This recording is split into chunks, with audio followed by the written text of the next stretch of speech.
भाजपा किसान आघाडीच्या वतीने गोंदियाच्या कारंजा गावात 3 दिवसीय शंकरपटाचे आयोजन करण्यात आले असल्याची माहिती भाजप किसान आघाडीचे अध्यक्ष तसेच गोंदिया जिल्हा परिषदेचे सभापती संजय टेंभरे यांनी दिली आहे। भारतीय जनता पार्टी किसान आघाडी गोंदिया जिल्ह्याच्या वतीनं 27 जानेवारी, 28 जानेवारी, 29 जानेवारी असं 3 दिवसीय शंकरपट कारंजा सिद्धांत बाबा चौकामध्ये ग्राउंडमध्ये घेतलेला आहे आणि शेतकरी आघाडीच्या वतीने घेतलेला आहे। महाराष्ट्रामध्ये हा कार्यक्रम फक्त आपण घेत आहे, मागचं काय कारण आहे?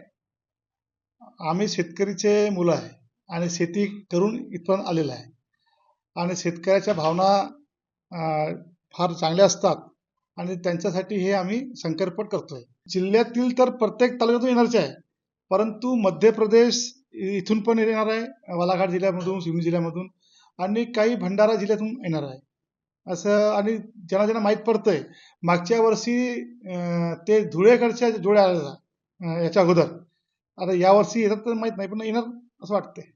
दिवाळीनंतर शेतीची कामे संपल्यावर शेतकरी 2 महिने खाली असतो, त्यातच गावागावात मंडई जत्रांचे आयोजन केले जातात। या काळात गावात मंडई किंवा शंकरपट पाहण्याच्या निमित्ताने गावांमध्ये आलेले पाहुणे मुलामुलीच्या लग्नाचे स्थळ शोधतात।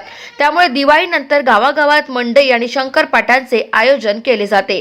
त्याच धर्तीवर गेल्या 2 वर्षापासून भाजप किसान आघाडीचे पदभार सांभाळणारे सभापती संजय टेंभरे यांनी आपल्या मतदारसंघातील कारंजा गावात देखील शंकरपटाला सुरुवात केली असून या ठिकाणी आयोजित करण्यात येणाऱ्या शंकरपटाची प्रसिद्धी पाहता यावर्षी 3 दिवसीय शंकरपटाचे आयोजन करण्यात आले।